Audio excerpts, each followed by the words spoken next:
Why should you listen to the people you've asked to help you? We'll find out in this video.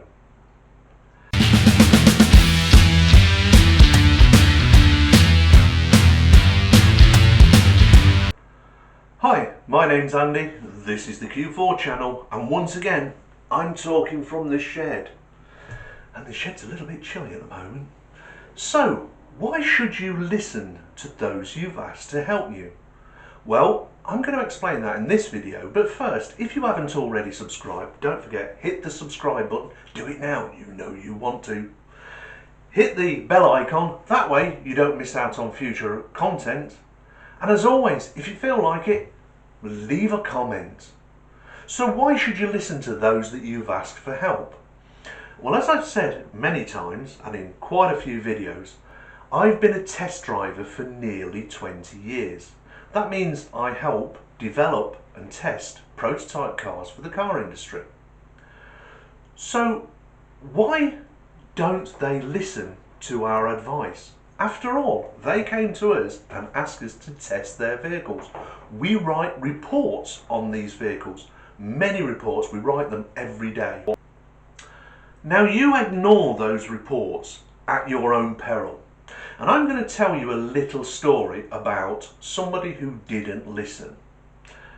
I was working with, I was working on a supercar. It was a 2-week test, pretty much a shakedown test. This vehicle was completed and they wanted to make sure everything worked as they thought it should do. So they sent 2 of these supercars, myself and a fella or colleague test driver, tested these 2 supercars with the engineers from that company. 2 engineers came with it. Now, we were testing these vehicles, giving them a really good shakedown. They were everything you would expect of a supercar. They were rorty, they were responsive, they were super fast, super stop. They were just really nice vehicles.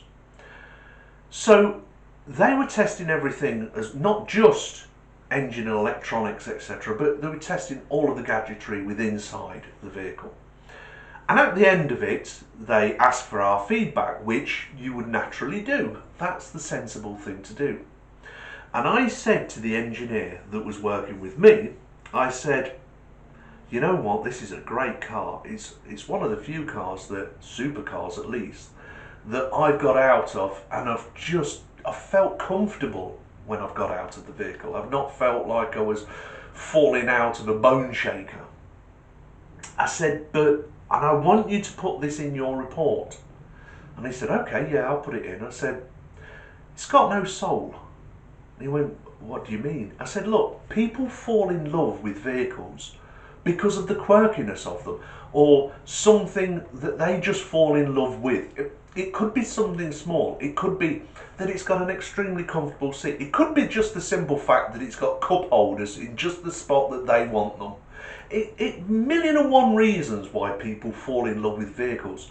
But all of those vehicles they fall in love with, they believe it's got a soul. There's something they can latch onto. I said, this has no soul. It's too clinically good. And he said, well, that's a good thing, isn't it? And I went, you're absolutely right. It is a good thing that it's good. I said, because it's so clinically good, you've got nothing to fall in love with it. You've no sort of attachment to it.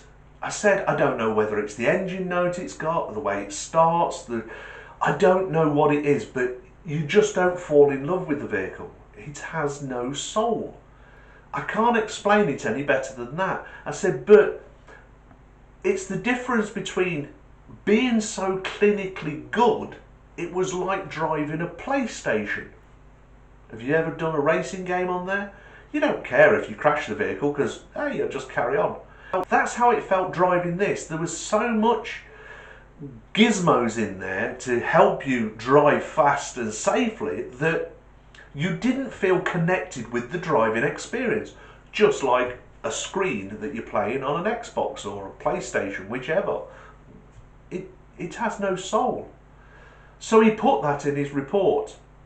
To the detriment of the company, to the vehicle manufacturers, They ignored that and press released this vehicle. And pretty much uniformly, all of the press reports said exactly the same thing. It's a fantastic car, it drives great, it does everything you would expect from a supercar, but it has no soul. They didn't listen. I told them. My colleague felt the same way when we were discussing it, because that was it. I just didn't fall in love with the vehicle. I went, I know you should do as well. I mean, look at it. It looks fantastic. It literally looked like it was going fast, standing still. It sounded amazing when you started it. It drove brilliantly. The handling on it was, well, quite frankly, it was astounding. But you didn't fall in love with it. You just felt detached from the driving experience. It was too good. Well, the damage had already been done by now. They'd press released it. The press had got their hands on the car, given their verdict that they thought as well it was soulless, and it affected the bottom line of the company because they struggled to sell units of this vehicle. Now they learned their mistake, and the next iteration of a very similar vehicle that they brought out sold like hotcakes. And also, the original vehicle that we said had no soul, and the press agreed with me, they made changes to it. They tweaked the engine note, just de-lined the suspension a little bit, and then let the press see it again. And again, this time they said, it's fantastic, we don't know what you've done, but it's a different vehicle. But that was no good for selling the vehicle, because that first press release, you don't get a second chance at a first impression. And the first impression was it was soulless. And people took that on board and didn't buy it. They bought different brand vehicles. If you're in the market for a supercar, you want something that you can love, that you enjoy driving.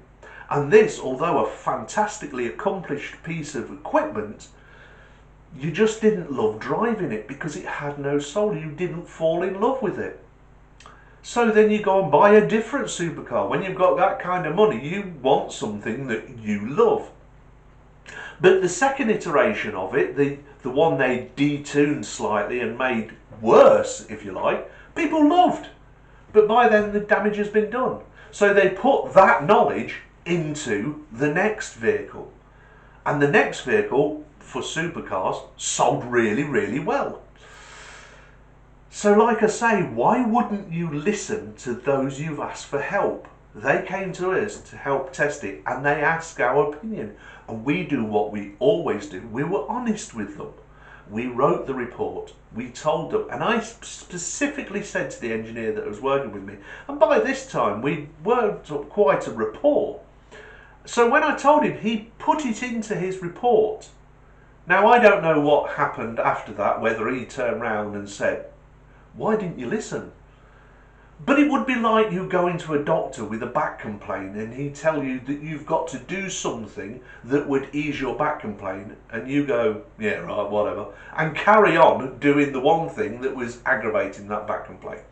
Or going to him and saying, oh, I've got terrible headaches, but and he tells you that you need to lie in a darkened room after taking paracetamol, and you decide to go to a rock concert. Why bother going and asking for the advice if you're not going to take it? So, if you've asked for somebody's help and they give you their help and they tell you something that's going to help you, listen. Anyway, that was what I think of why you should always listen to those that help you. If you've liked this video, don't forget, give it a thumbs up, because if you give it a thumbs up, you'll have good luck for the day. Possibly. Don't forget to subscribe. Also, don't forget to hit the bell icon. That way you won't miss out on future content. So, let's have a little bit of humour. As I was saying about the doctor's thing, about having a headache. There's this guy, he has had horrendous headaches every day, migraine quality. And it's been going on for years. He's gone through test after test after test with the doctors and hospital, and they're struggling to find the cause of these just crippling headaches. He's not been able to work properly. How can you hold a job down when you're constantly in pain like this. Anyway, one day the doctor says to him, he said, we've actually tracked down the cause of your headaches. And he goes, oh, thank God for that, doctor. He said, what is it? He says, well, there is a cure, but it's quite radical. And he goes, you know what, at this stage, doctor, if you said you had to amputate my legs, I would just go do it. I'm at the end of my rope, doctor. I can't carry on with these pains. And he goes, well, it is surgery and it is quite radical, but it will cure your headaches. We're going to have to castrate you. He goes, what? But the boys, come on. Really? Because, yeah, it's the only way we know that's going to release the pressure and stop the headaches that you've been suffering. It will be a cure. He goes, oh, like I said, I'll do anything. I mean, these are just hurting so much. Please, doctor, just let's do it. Let's do it. Let's get the surgery. So they do. They book his surgery and they castrate him. He wakes up in the hospital bed after the surgery, and the first thing he notices is he's pain-free. He's got no headache, and he starts moving his head, and he's like, I can't believe my headache. Oh, hang on. He lifts up the bed sheet, looks down. They're gone. The boys are gone. And he's really sad about that, but he's also pleased that he's got no more headache. He has been in constant pain for years, and it's gone. It's an instant cure. So when he's all healthy and that, and he leaves the hospital, he thinks to himself, I'm not really going to have a relationship now. I mean, the boys are gone. It's not going to happen. But I'm going to cheer myself up. I've never had a tailor-made suit. I'm going to go to one of the top tailors in Savile Row, and I'm going to get myself a bespoke suit. I'm going to treat myself. So he goes into this tailor's, and there's this little camp guy dancing around, taking his measurements, and then he gets down on his knees and he's taking his inside measurements. And he goes, which side does sir dress? He goes, pardon? He goes, which side do you dress, sir? And he goes, oh, well, not that it matters anymore, but I used to put one down each side. He goes, oh, you don't want to do that, sir. Gives you terrible headaches. It's just the way you dressed. Hey, as always, you people out there, be happy, be healthy, but above all else, take care of yourself, because if you don't, who will? Goodbye now.